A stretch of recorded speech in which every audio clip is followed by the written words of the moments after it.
Hola a todos, mi nombre es Jairo Escalante Ucaisi, soy alumno del séptimo año de la Escuela Profesional de Medicina de UNSAC y pertenezco a la SOCEM Asociación Cusco. Bueno, hoy vamos a hablar de donación de sangre. Hablaremos un poco de cuál es su definición, un poco de hematología básica y vamos a ver cuál es la importancia de donar sangre, los mitos, las verdades que todo estudiante de medicina debe saber y sobre todo cuáles son las barreras que a las personas les causan, ¿no? Para no poder donar sangre o también para hacerlo. Bueno, por la primera del tiempo son 15 minutos de esta exposición. Vamos a tocar los puntos más importantes. Entonces, comenzamos. ¿Cuál es la definición de donar sangre? Esta es una definición ideal que sería que es un acto altruista, voluntario y seguro que se hace en beneficio de la sociedad y no solo de una persona, porque con una donación de sangre podemos salvar más de una vida. Pero también lo podemos definir como un proceso en el cual se le extrae sangre del donante, obviamente con su permiso, para utilizar los diversos componentes y utilizarlos cuando una persona lo necesite. Vamos a recordar en un momento que en la sangre es un tipo de tejido conectivo que no solamente hay elementos formes, también está el plasma. Justamente lo vamos a ver acá.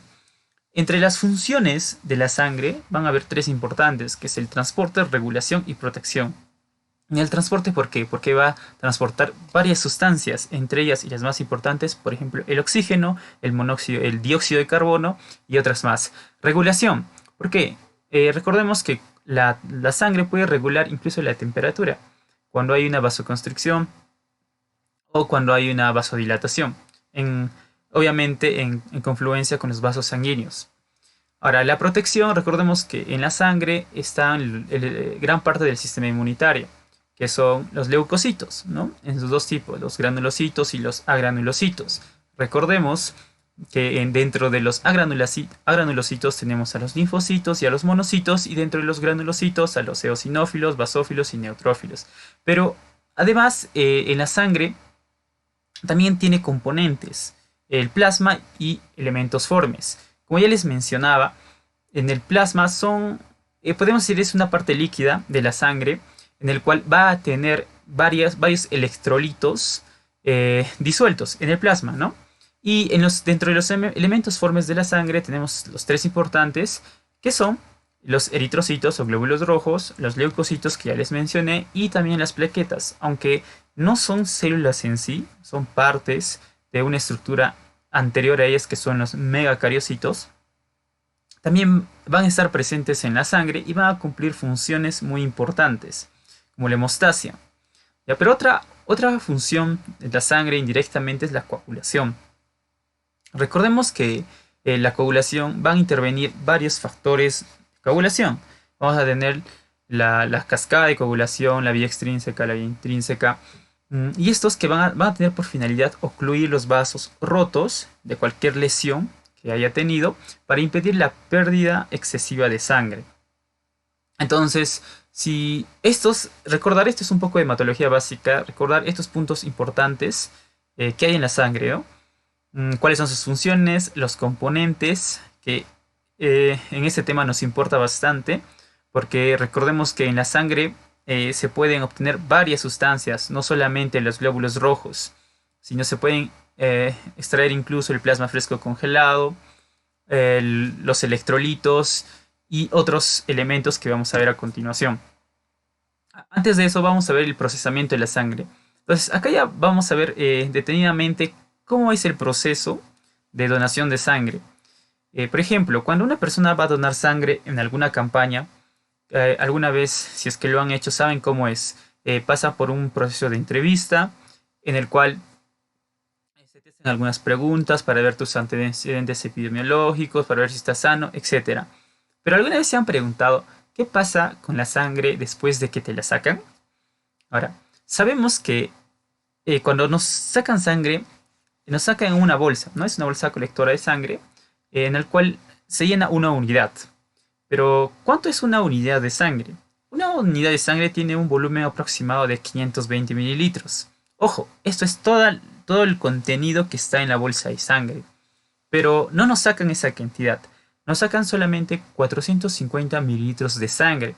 Y el resto de unos 60-70 mililitros es de solución anticoagulante y conservadora, que en este caso es el citrato de calcio. ¿Qué hace el citrato de calcio? Quela el calcio para evitar la coagulación. Entonces, de esta manera, la sangre se mantiene anticoagulada y puede durar varios días. Recordemos que los eritrocitos viven hasta 120 días, pero en otras situaciones, en otros ambientes normales que no es el torrente sanguíneo, varía este tiempo de vida media. Ahora, una vez extraída la sangre, ¿qué se le hace? Primero se van a hacer dos procesos importantes. Uno, que el primero que se hace es el fraccionamiento primario, en el cual vamos a separar todos los componentes de la sangre que ya les he mencionado. Y después de haberlos separado, vamos a hacer unos determinantes analíticos para analizar.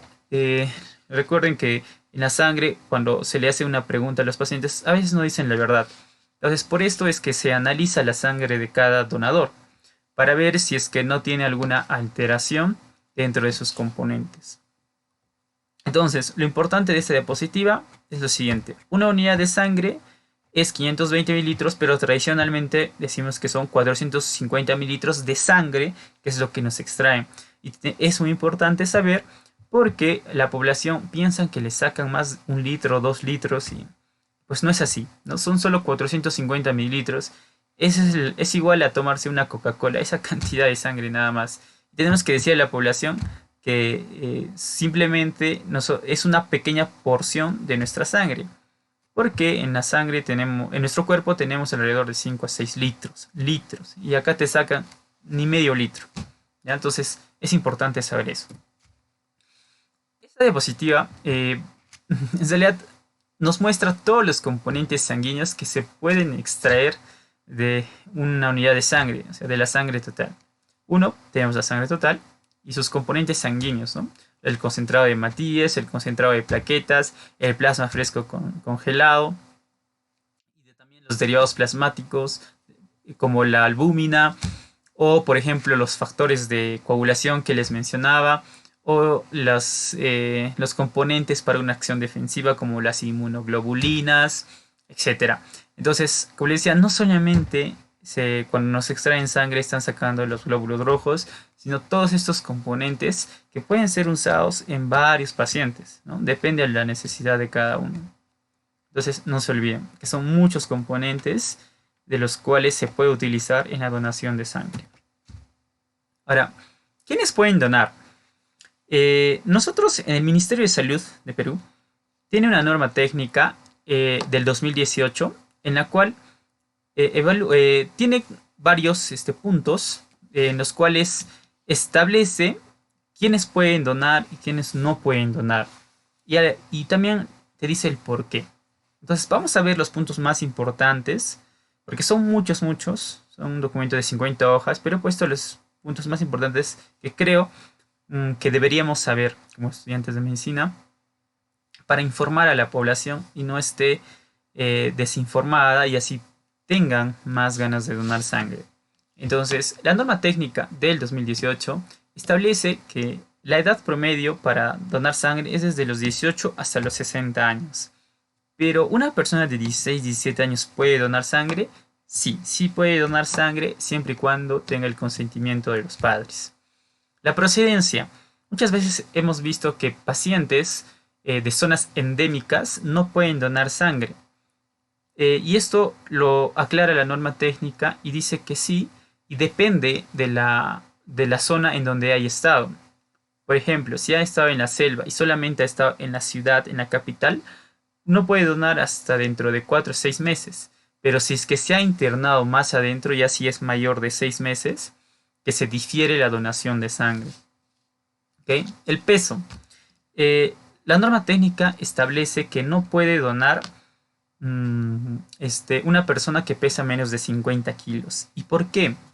Porque nosotros, por la norma justamente, se establece que solamente se puede donar máximo hasta el 13% de la sangre total.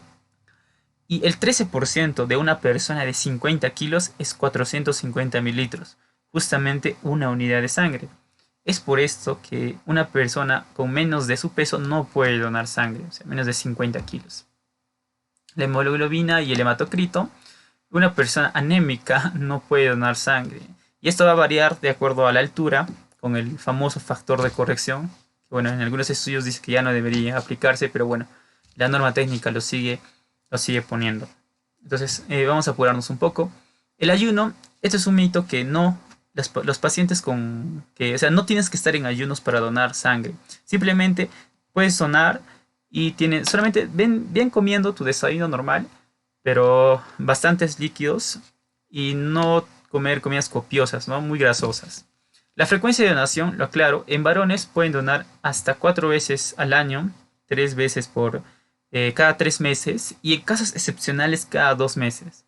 En mujeres solamente pueden donar 3 veces al año, o sea, cada 4 meses, y esto más por la pérdida de sangre durante la menstruación, ¿no? O sea que como pierden sangre, entonces por eso no pueden donar tan seguido. Medicamentos, sí hay una gama de medicamentos en los cuales se difiere la donación de sangre y si quieren revisarlos está en la guía técnica del MINSA del 2018. Ahí les dejo la bibliografía.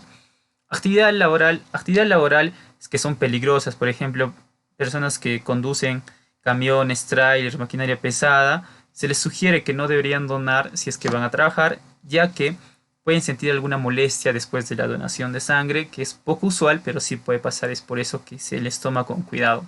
Si es que tengan alguna sintomatología, sobre todo de infección, síntomas de infección, ¿no? Como cefalea, malestar general, fiebre, entonces se les dice que primero revisen, que vayan a un médico, se hagan tratar y recién puedan donar. La evaluación y o tratamiento odontológico, justamente muy similar al anterior caso, ¿no? A ver acá, ¿quiénes pueden donar? Continuamos. ¿Las vacunas impiden la donación de sangre? No, no impiden. El famoso mito de los tatuajes, que no, un paciente con tatuajes sí puede donar hasta un año después de haberse tatuado. Las intervenciones quirúrgicas, siempre y cuando el paciente no haya sido sometido a una cirugía mayor y esté en condiciones óptimas, sí puede donar. Caso contrario, no. La acupuntura y los piercing, muy similar a los tatuajes, ¿no? Ya que se utilizan agujas. Antecedentes patológicos, va a depender de cada enfermedad en la cual se establece específicamente si pueden donar o no. Transfusiones previas, un paciente con transfusiones previas después de un proceso de verificar que no tiene ninguna patología o ninguna alteración en la sangre que se le ha infundido, sí, sí puede donar. El embarazo y la lactancia, ojo que no contraindica la donación de sangre, igual que la menstruación, no contraindica. Ojo, las chicas que están menstruando, si se sienten bien, pueden donar. La conducta sexual, un paciente tiene una conducta sexual promiscua, entonces sí puede donar, perdón, no puede donar sangre, ¿no? Porque justamente por las infecciones de transmisión sexual, ¿ok? Listo, la importancia de donación de sangre, creo que nosotros como estudiantes de medicina debemos de donar sangre, nosotros debemos de dar el ejemplo. Acá un par de fotografías de campañas de donación de sangre en mi universidad, en los cuales nuestra SOCEM estimula, promueve esta campaña de donación de sangre en nuestra universidad. Yo creo que esto es muy importante porque así salvamos vidas. Ojo, como les dije, no solo se salva una vida, se pueden salvar hasta cuatro vidas. Entonces es muy importante. Si todos los estudiantes de medicina donaran sangre, yo creo que los bancos de sangre estarían repletos. Entonces, he ahí la importancia, ¿no? Salvar vidas. Y bueno, por último, lo siento, lo he hecho muy rápido justamente por el tiempo. Eh, ¿Cuál es? Este es un artículo del 2017 en el cual establece cuáles son los principales motivos por los cuales las personas donan sangre o no lo hacen. Por ejemplo, en la tabla 4 nos muestra los principales motivos para donar sangre. El principal lo hace, una persona dona sangre cuando conoce a alguien, a un familiar, a un conocido y que necesita sangre. Ese es el principal motivo por lo que hacen. El segundo factor es porque tienen una buena actitud con el staff, ¿no? O sea, se sienten que van a ser bien tratados y todo eso, ¿no? Otro que son incentivos de donación económica, etcétera. Y las barreras por las cuales no se donan sangre, o sea, no tienen una buena cultura de donación.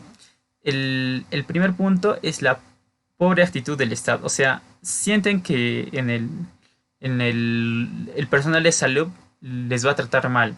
Entonces, por eso no van a donar. Bueno, eso es lo que dice este artículo, ¿no?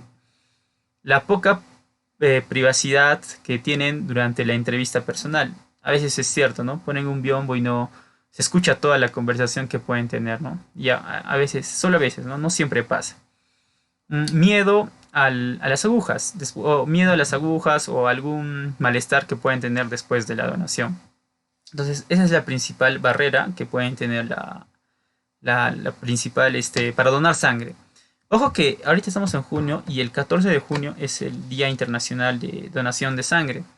Entonces, es importante que nosotros concienticemos a todas las personas y sobre todo saber cuándo se puede donar y cuándo no se puede donar sangre. Por ejemplo, una persona con una enfermedad crónica sí puede donar sangre. Una persona con diabetes o con hipertensión sí puede donar sangre siempre y cuando esté controlada su enfermedad, ¿no? Lo de los tatuajes, ya les dije, lo de las ayunas y, por ejemplo, una embarazada sí puede donar siempre y cuando sea necesario, ¿no? Y bueno, espero que les haya servido de algo. Lamentablemente tenemos poco tiempo para explicar un tema tan amplio. Bueno, eso es todo y muchas gracias.